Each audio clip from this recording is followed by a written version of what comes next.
This is every major apocalypse in zombie movies ranked. Let's kick things off with the absolute bottom of the barrel. F tier, bath salt zombies. From 2013 is exactly what it sounds like. And yes, it's as terrible as you're imagining. This ultra-low budget disaster tries to cash in on the real-world bath salt incidents, where people got high and did horrific things, except the movie decides to make them actual zombies. The apocalypse here starts when a new synthetic drug hits the streets and turns users into violent cannibals within minutes. The zombies are basically just actors covered in what looks like expired ketchup, stumbling around a neighborhood that's clearly just someone's hometown with zero production value. If you thought starting with drug zombies was rough, wait until you meet Aliens. Plan 9 from Outer Space came out way back in 1959 and has earned its reputation as one of the worst films ever made. Director Ed Wood crafted this bizarre tale where aliens resurrect the dead to stop humans from creating a doomsday weapon. The apocalypse barely qualifies as one since only a handful of zombies ever appear on screen, shambling around a cemetery set that's obviously cardboard. The aliens' master plan involves raising the dead to terrify humanity into submission, but the execution is so incompetent that the zombies mostly just wander aimlessly, while the living characters deliver the most wooden dialogue in cinema history. F tier is where apocalypses go to die. But here's the thing, even the worst entries teach us what not to do. And you'll see exactly what I mean when we hit C tier. Because one movie there makes the same mistake as Plan 9, but somehow gets praised for it. First though, E tier has a franchise that had everything going for it and still fumbled the bag. E tier. Moving up slightly, we hit the E tier, where movies at least understand they're making zombie content, but fail to do anything interesting with it. Gangs of the Dead brings us a radiation-based apocalypse that feels like it was assembled from spare parts of better movies. The dead rise after some vague cosmic event, and rival gangs must team up to survive in what should be an interesting urban warfare premise. The apocalypse here features your standard shambling zombies with no special abilities or interesting mutations. They bite, people turn,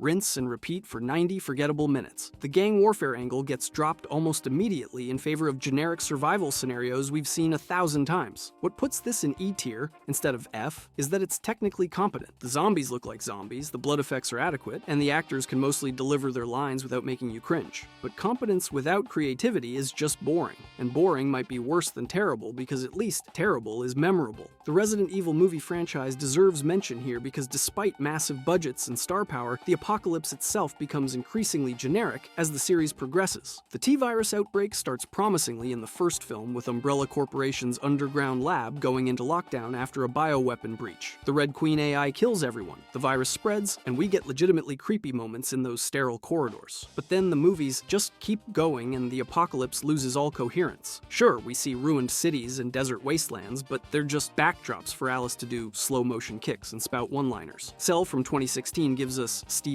King's take on a technological zombie apocalypse that sounds great on paper but falls completely flat in execution. A mysterious cell phone signal called the Pulse turns anyone who hears it into mindlessly violent zombies, creating instant chaos across the globe. This is actually a terrifying premise because everyone has phones, so the spread would be instantaneous and inescapable. The movie follows survivors trying to navigate a world where communication technology became humanity's downfall. We see initial outbreak scenes with people attacking each other in airports and streets, creating that crucial day one chaos that apocalypse movies need. But then the film just meanders through empty landscapes with the main characters avoiding zombie hordes that never feel like an actual threat. King's original book handled these concepts better, but the movie adaptation strips out the psychological horror and replaces it with nothing memorable. These E-tier apocalypses all share the same problem of taking solid concepts and executing them in the most forgettable ways possible. They're not offensive or incompetent enough to be F tier, but they're not interesting enough to recommend to anyone either. D tier. The 2004 remake of Dawn of the Dead brings us fast zombies and intense opening sequences, but ultimately feels like a greatest hits compilation without soul. The apocalypse begins with Anna waking up to find her husband infected and her neighborhood in chaos, leading to one of the most visceral opening credit sequences in zombie cinema as we watch society crumble to Johnny Cash. The survivors hole up in a mall, echoing Romero's original but stripping out most of the social commentary in favor of action. These zombies sprint at full speed, creating genuine tension in every encounter. The apocalypse feels immediate and dangerous, with news footage showing us the global scale before communications collapse entirely. What holds this back from higher tiers is how it prioritizes spectacle over substance. The original Dawn was about consumerism and human nature, but this remake just wants cool zombie kills in a shopping mall. That's fine for entertainment, but it makes the apocalypse feel shallow, like watching someone else play a video game really well. The ending where they escape to an island only to find more zombies is effectively grim, but we never really care about these characters enough for it to hurt. If you think seeing society collapse is intense, imagine it happening inside a school. Seoul Station is the animated prequel to Train to Busan, showing how the zombie outbreak begins from ground level. A homeless man shows symptoms of infection in a Seoul train station, and authorities ignore him because who cares about the homeless, right? This social commentary hits hard as the virus spreads through the city's most vulnerable populations first. The apocalypse unfolds through the eyes of a runaway girl, her boyfriend, and her estranged father searching for her as zombies overrun the station and surrounding slums. We watch the government's incompetent response, the media's panic-spreading coverage, and ordinary people's selfish survival instincts all collide into chaos. These zombies move fast and attack in overwhelming numbers, turning Seoul's crowded streets into death traps within hours. What makes this D-tier is its uneven pacing and occasionally confusing plot threads. The animation budget clearly ran thin in places, and the ending twist feels forced and unnecessarily dark. But it deserves credit for showing class warfare during an apocalypse and how the poor always suffer first. The connection to Train to Busan elevates it slightly, giving context to that film's outbreak, but it works better as a companion piece than standing alone. Splinter from 2008 brings us something different with its parasitic outbreak creating zombies. A young couple gets carjacked by criminals, and they all end up trapped in a gas station surrounded by infected victims. The parasite animates dead tissue, creating jerky, twitching zombies that move in disturbing, unnatural ways because they're basically meat puppets, being driven by external intelligence. The apocalypse here is small scale, just a localized outbreak, but that actually works in the film's favor by creating claustrophobic tension. The creatures are legitimately creepy with their twisted limbs and stuttering movements, and the movie doesn't shy away from body horror as we watch the infection spread through victims. The survivors figure out the parasites react to heat and movement, adding a puzzle element to their survival attempts. Splinter lands in D tier because while it's effectively tense and well made, the limited scope means it never feels like a true apocalypse. It's more of a siege movie with zombie-like creatures than a civilization-ending event. If this outbreak had spread beyond that gas station, it could have been genuinely apocalyptic, given how nasty the parasite is, but we never see that potential realized. Still, it's a solid little horror film that deserves more recognition than it gets. Rec and its sequels show found-footage zombies done mostly right. The first film traps a news crew and residents inside an apartment building under quarantine as a demonic infection spreads. The apocalypse is intensely personal, shown entirely through a handheld camera as people transform into violent, rabid infected. The scares are genuine, the claustrophobia is suffocating, and that final scene in the attic with the night vision is genuinely terrifying. By REC 4 on a quarantined ship, the series has lost its intimate terror in favor of generic action sequences. What keeps the REC series in D tier is inconsistency. The first film is legitimately great found-footage horror with an apocalypse that feels personal and terrifying, but the sequels meander between too many ideas without committing to any, and the demon angle never quite gels with the virus setup. If they'd stopped at 1 or 2 films, this might rank higher, but diminishing returns drag down the apocalypse's overall impact. These D-tier entries show filmmakers understanding zombie apocalypse conventions and trying to do something slightly different. D-tier proves that trying something different isn't enough. You need to stick to the landing. And that's exactly what separates these from C-tier, where we're about to see Train to Busan do everything right that Seoul Station couldn't. But first, we need to talk about why Romero's Land of the Dead sits lower than you'd expect. C-tier. We've reached the comfortable middle where zombie apocalypses are solidly entertaining and contribute meaningfully to the genre without revolutionizing it. Land of the Dead from 2005 shows us George Romero returning to his universe years after society's collapse. The apocalypse has been ongoing for so long that the rich live in a fortified skyscraper, the poor survive in slums, and zombies are evolving intelligence. The genius here is showing a post-apocalyptic society that's already stratified by class. Dennis Hopper's character lives in luxury while sending workers on supply raids into zombie-infested ruins. The zombies aren't the real threat anymore because humanity has adapted to them, built walls, and continued their capitalist exploitation.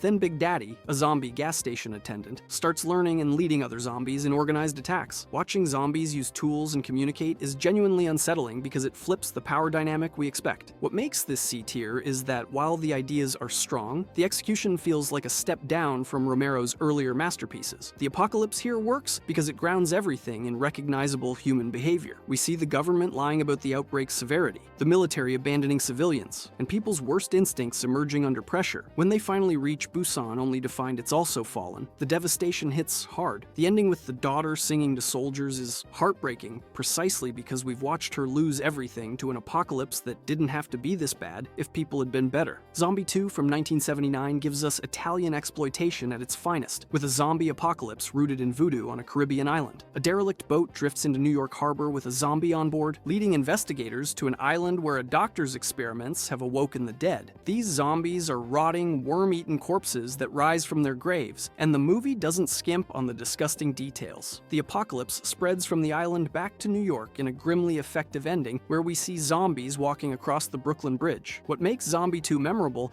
is its willingness to go completely over the top. The gore effects are excessive even by zombie standards, with plenty of eye trauma and gut-ripping that pushed boundaries for the time. Zombie 2 lands in C tier because while it's influential and memorably gross, the story is paper-thin, and the apocalypse serves mainly as excuse for set pieces. But those set pieces are incredible, and the film's impact on Italian horror and zombie cinema generally can't be overstated. It proved zombie movies could be more than Romero homages, embracing exploitation roots while delivering genuine scares. Return of the Living Dead from 1985 deserves its cult status for creating zombies that actually eat brains and can't be killed by headshots. The apocalypse starts when military bioweapon containers leak in a medical supply warehouse, reanimating corpses that can talk, run, and solve problems. These zombies are smart enough to use radios and lure paramedics into traps, making them genuinely threatening in new ways. What's brilliant about this apocalypse is its dark comedy and escalation. The characters try burning zombie remains, which just spreads the chemical into rain clouds that fall on a cemetery, raising hundreds more undead. Their attempts to contain the outbreak only make it worse, and the military's solution is literally nuking the city, which presumably spreads the contamination even further. The zombies eating brains specifically to stop the pain of being dead adds a tragic element to their horror.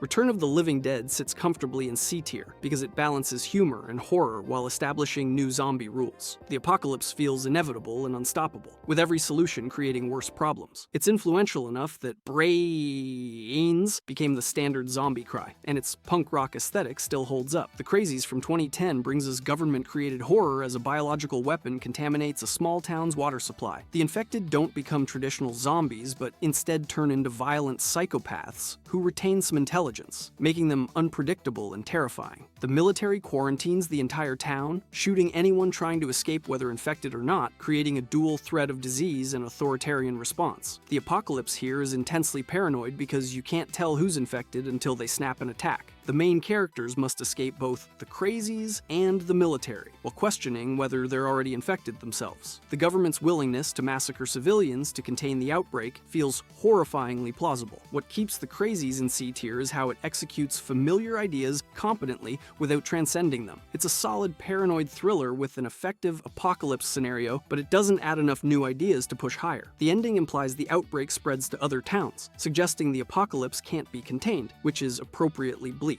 It's the kind of movie that makes you think about government bioweapons and cover-ups in uncomfortable ways. These C-tier apocalypses represent the genre's solid middle ground. They're all worth watching, bring interesting ideas to the table, and execute their concepts well enough to be memorable. They might not change cinema, but they're the reliable entries you can always recommend to zombie fans. If you're enjoying this ranking so far or getting mad at it and want to shout at me, join my Discord. Links in the description. We've got exclusive content coming, other zombie fans who will debate these rankings, and honestly, I'd like to hear your hot takes. Alright, back to the video. B tier. Everything up to now has been practice. B tier is where movies become cultural moments where people argue about them years later. Pontypool's about to show you an apocalypse spread through words, which sounds insane. Army of the Dead has zombie hierarchies, which sounds more insane. And I Am Legend? We need to talk about why Will Smith's masterpiece isn't higher. Pontypool from 2008 delivers one of the most original outbreak concepts by making language itself the infection vector. Set entirely in a radio station in small-town Ontario, the apocalypse unfolds through phone calls and reports as people infected by certain English words become violent and incoherent. The genius is what we don't see. We only experience the apocalypse through audio, with the DJ and his staff trying to understand reports of crowds gathering, people repeating phrases, and violence spreading through the town. The infected become conversationalists, who echo words back mindlessly before attacking. The revelation that only certain terms in English carry the infection creates bizarre survival scenarios where characters must communicate while avoiding trigger words. What makes Pontypool B-tier material is its high-concept premise executed on a micro-budget. The entire apocalypse happens off-screen, making your imagination do the heavy lifting. It's the kind of movie that sparks endless debates about how language-based infection would actually work and spread. The claustrophobic radio station setting and mounting dread as information breaks down creates unique horror. It's not for everyone, but those who connect with it never forget it. Army of the Dead from 2021 brings us Zack Snyder's vision of a zombie apocalypse that's already over, at least officially. Las Vegas got overrun by super-fast, semi-intelligent zombies led by actual zombie alphas who build a society in the ruins. The government walled off the city and plans to nuke it, but first, a team needs to infiltrate for a casino heist. The apocalypse here is fascinating because it's post-apocalyptic for the zombies. They've established a kingdom in Vegas with the Alpha King ruling from Caesar's palace, zombie queens and hierarchies, even pregnant zombie tigers. These aren't mindless shamblers, but beings with culture and intelligence who will leave you alone if you don't threaten them. The regular shamblers still exist as their lower class, creating a society that mirrors humanity's stratification. What makes Army of the Dead B tier is its ambition and ridiculousness. It's simultaneously a zombie movie, heist film, character drama, and social commentary about walls and immigration. Snyder's Zombie Kingdom is bonkers, but at least it's trying. That's B-tier energy big swings that mostly connect. But you know what's interesting? The movie that influenced all of these almost didn't make it past A-tier. I'm talking about Dawn of the Dead 1978, and before you rage in the comments, hear me out when we get there. First though, I Am Legend proves you can be lonely and legendary. I Am Legend from 2007 technically has vampire zombies, but the apocalypse is pure zombie DNA. A virus meant to cure cancer mutates and wipes out most of humanity, turning survivors into light-sensitive mutants called Darkseekers. Robert Neville is the last man in New York City, surviving in his fortified brownstone while searching for a cure using his own immune blood. The apocalypse is hauntingly beautiful in its emptiness. Seeing Times Square overrun with vegetation and deer, Neville driving through abandoned streets, Central Park becoming wilderness, captures the loneliness of being the last human in a dead city. The Darkseekers are more intelligent than typical zombies, setting traps and coordinating attacks, making them genuinely threatening. What holds I Am Legend back from higher tiers is its compromised ending and CGI monsters that haven't aged well. The alternate ending, where the Alpha Darkseeker shows intelligence and compassion, is much better than the theatrical version's sacrifice play. But the apocalypse itself is incredibly effective, showing how nature reclaims everything and the psychological toll of isolation. Will Smith carries the entire film with his performance, making you feel every moment of Neville's routine and desperation. The opening flashbacks of the outbreak and evacuation are masterclasses in showing societal collapse. These B-tier classics all share the trait of doing something different enough to stand out while still delivering solid zombie apocalypse goods. They're movies and scenarios people passionately defend and discuss years after release because they took risks and committed to their visions. A tier, Day of the Dead from 1985 shows Romero at his most nihilistic, depicting the final days of humanity holed up in an underground bunker as zombies inherit the Earth. The apocalypse is essentially over, with the living outnumbered thousands to one, and the remaining humans fighting amongst themselves about survival strategy. The military wants to maintain control through force while the scientists try to understand the zombies, leading to inevitable violent confrontation. What's brilliant is how the zombies aren't the problem anymore. They're just outside being zombies. But inside, human nature destroys any chance of long-term survival. Captain Rhodes represents authoritarian impulses taken to their logical extreme, and watching him brutalize his own people is more horrifying than any zombie attack. Then there's Bub, the zombie that learns. Watching this undead man remember how to salute, use a phone, and eventually operate a gun shows zombies retaining echoes of humanity. When Bub finds his handler dead and mourns, it's genuinely emotional. If you thought underground bunkers were bleak, try being in a boarded-up mall. Dawn of the Dead from 1978 is the zombie apocalypse as social satire, with survivors finding temporary paradise in a shopping center as the undead mindlessly return to the temple of consumerism. The opening shows society in its final death throes with a TV station chaos and projects in meltdown before our heroes escape to apparent safety. The genius is how the mall becomes both haven and prison. The survivors clear out the zombies, secure the space, and live comfortably surrounded by material goods while the world dies outside. But that comfort makes them soft, and eventually, living humans prove more dangerous than the dead. The biker gang raid is chaos incarnate as zombies flood back in and everything falls apart. Those scenes of zombies wandering the mall corridors past storefronts, still performing the shopping behavior they knew in life, is Romero's commentary at its sharpest. The apocalypse in Dawn works on multiple levels, as literal zombie outbreak and metaphor for consumer culture's death grip on society. The zombies are us, and we're already dead inside from materialism and conformity.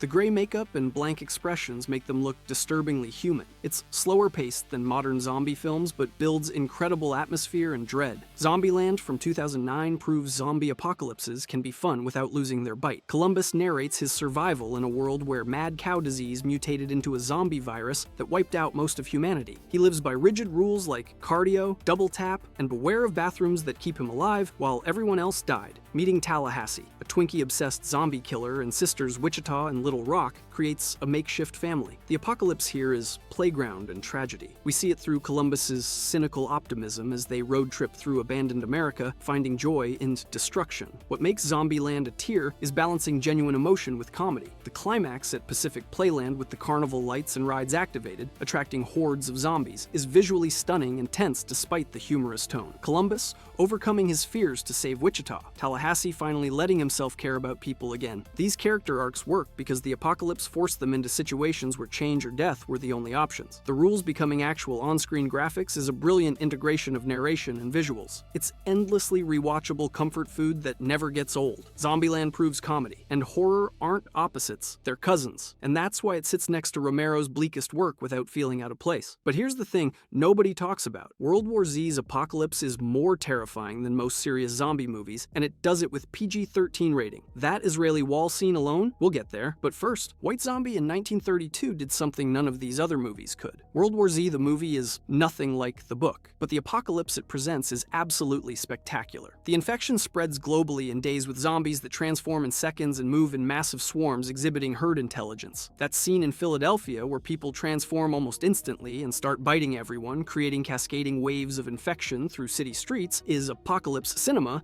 at its finest. The scope is unprecedented, jumping from Korea to Israel to Wales as Jerry Lane searches for the infection's source. The Israeli wall sequence, where zombies pile on each other to create massive climbing towers, is both ridiculous and terrifying because it suggests horrifying problem-solving ability. Watching Jerusalem fall after it seemed secure is devastating. What elevates World War Z to A tier despite its troubled production and divergence from the source is spectacle with intelligence. The solution isn't killing all zombies, but camouflaging humans by infecting them with deadly but curable diseases, making them invisible to the horde. It's clever and plausible enough to work. The zombies' clicking echolocation and instant transformation make them uniquely threatening. The global scope shows different survival strategies and government responses. It's a blockbuster zombie apocalypse that doesn't insult your intelligence while delivering massive set pieces. White Zombie from 1932 deserves recognition as the film that brought zombies to Western cinema. The apocalypse here is small scale. A plantation owner and voodoo master uses his skills to create zombie slaves for his sugar mill, but its influence is apocalyptic in impact. Bela Lugosi plays Murder Legendre,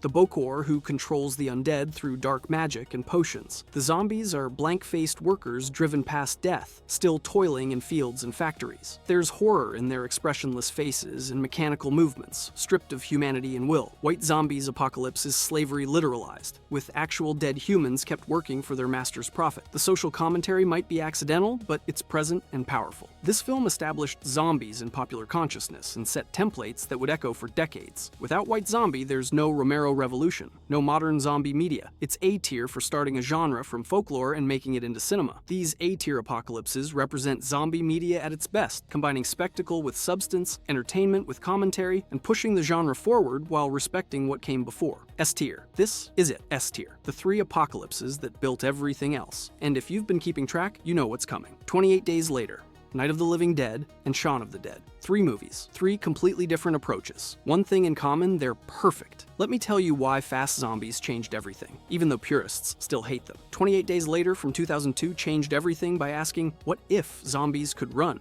Jim wakes from a coma to find London completely abandoned, littered with papers saying, the end is extremely nigh. The rage virus escaped from a primate research lab, and Britain fell in 28 days. The apocalypse feels disturbingly real because director Danny Boyle shot in actually empty London streets at dawn, creating haunting images of civilization's corpse. The infected aren't undead, but living humans consumed by pure rage, sprinting at full speed and vomiting blood. They don't eat victims, just spread the virus through bodily fluids and move on, making them like biological weapons more than traditional zombies. That scene in the church with the priest zombie is iconic, and the mansion sequence where the military proves more dangerous than infected is gut-wrenching. What makes 28 Days Later S tier is its humanity and bleakness balanced perfectly. The scene where Frank gets one drop of blood in his eye and transforms in seconds while his daughter watches is absolutely heartbreaking. The characters aren't heroes, just people trying to survive and find meaning in a world that ended. The ending offers fragile hope, but no promises, which feels earned. This film influenced every zombie movie after it, proving infected could be terrifying in new ways, and apocalypses could be intimate character studies. 28 Days Later made running zombies mainstream, but it didn't invent the genre. That honor goes to the next entry, and honestly, nothing else could be number 2. Before Romero, zombies were voodoo slaves. After Romero, they were us.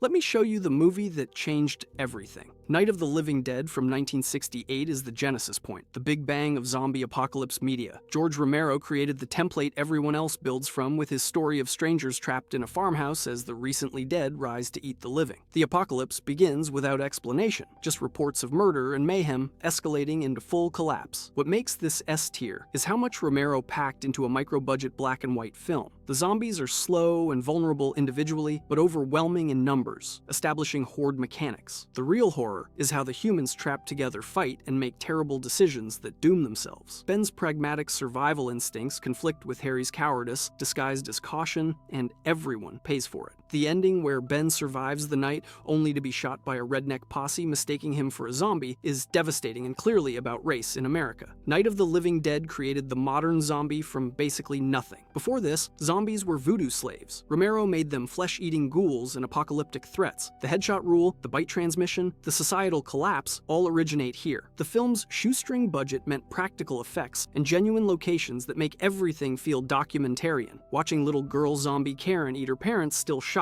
because it breaks ultimate taboos. This is year 0 of the genre, and everything descends from it. The apocalypse here is deliberately mysterious with talk of radiation from Venus probes, but Romero wisely keeps it vague. The horror isn't why the dead rose, but what the living do when civilization's rules stop applying. The news broadcasts showing posse-killing zombies with increasing enthusiasm hint at how quickly we embrace violence when sanctioned. It's social commentary wrapped in horror that created a genre and remains essential viewing. Night created the genre. 28 Days Later revolutionized it. But the final S-tier entry did something even harder. It made you laugh at the apocalypse without disrespecting it. Shaun of the Dead is the perfect zombie movie because it loves zombies as much as we do. Shaun of the Dead from 2004 manages the impossible by being both perfect zombie apocalypse and pitch-perfect parody without undermining either. Shaun's life is already apocalyptic in its soul-crushing routine of pub, work, pub, repeat. When the dead rise in London, he barely notices at first because his existence is already zombified by modern ennui. What makes this S tier is how it works as straight zombie horror while mining comedy from the situation. Every joke has a zombie movie reference or clever callback, but the actual apocalypse is played seriously with genuine stakes and scares. The scene where Shaun and Ed beat a zombie to death with pool cues set to Queen is hilarious and horrifying. The Winchester pub defense, where they throw vinyl records to distract zombies, arguing which albums are expendable, is perfect character comedy that doesn't pause the apocalypse. Edgar Wright's direction is kinetic and precise, with quick cuts matching the rhythm of everyday life to zombie attacks. The opening sequence before the outbreak mirrors the post-outbreak sequence, showing how we're already dead inside from routine. The film earns its emotional beats, with characters dying or zombifying in ways that hurt. When Ed gets bitten and Shaun has to leave him in the shed,